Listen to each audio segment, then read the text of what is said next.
এ কেমন অবাক কাণ্ড! সাকিব আল হাসানকে মুক্তি করার জন্য উপদেষ্টার কাছে ক্ষমা প্রার্থনা করলেন বাংলাদেশ দলের ক্যাপ্টেন নাজমুল হোসেন শান্ত। এমন একটি খবর সোশ্যাল মিডিয়ায় তোলপাড় সৃষ্টি করেছে। আসলে কি নাজমুল হোসেন শান্ত উপদেষ্টার কাছে ক্ষমা চেয়েছেন কিনা, বিস্তারিত জানতে ভিডিওটি শেষ পর্যন্ত দেখুন। বাংলাদেশ সহ বিশ্বের সেরা অলরাউন্ডার সাকিব আল হাসান, যিনি মাঠ থেকে মাঠের বাইরে আলোচনায় বেশি থাকেন।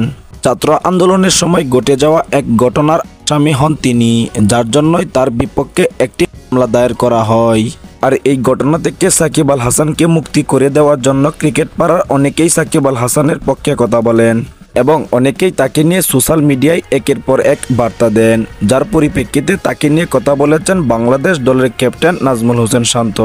আসলে তিনি তাকে ক্ষমা করে দেওয়ার জন্য কারো কাছে প্রার্থনা করেননি, তিনি তাকে মাফ করে দেওয়ার জন্য কাউকে বলেননি, তবে তিনি প্রধান উপদেষ্টার কাছে তাকে নিয়ে একটু সুপারিশ করেছে। তবে আপনারা নেট দুনিয়ায় সাকিব আল হাসানের পক্ষে শান্ত মাপ চাওয়া নিয়ে যেসব ভিডিও দেখছেন, সেসব ভিডিও দেখে বিভ্রান্ত হবেন না। আসলে নাজমুল হোসেন শান্ত কারো কাছে মাপ চাননি, তিনি শুধু সাকিব আল হাসানের পক্ষে একটু সুপারিশ করেছেন। তবে আমি সকলেই চাই বাংলাদেশে ক্রিকেটে থাকা অবস্থায় সাকিব আল হাসানের উপরে যাতে কোনো প্রকার সমস্যার সৃষ্টি না হয়, তিনি যাতে আরও কয়েকদিন বাংলাদেশ দলকে সার্ভিস দিতে পারে।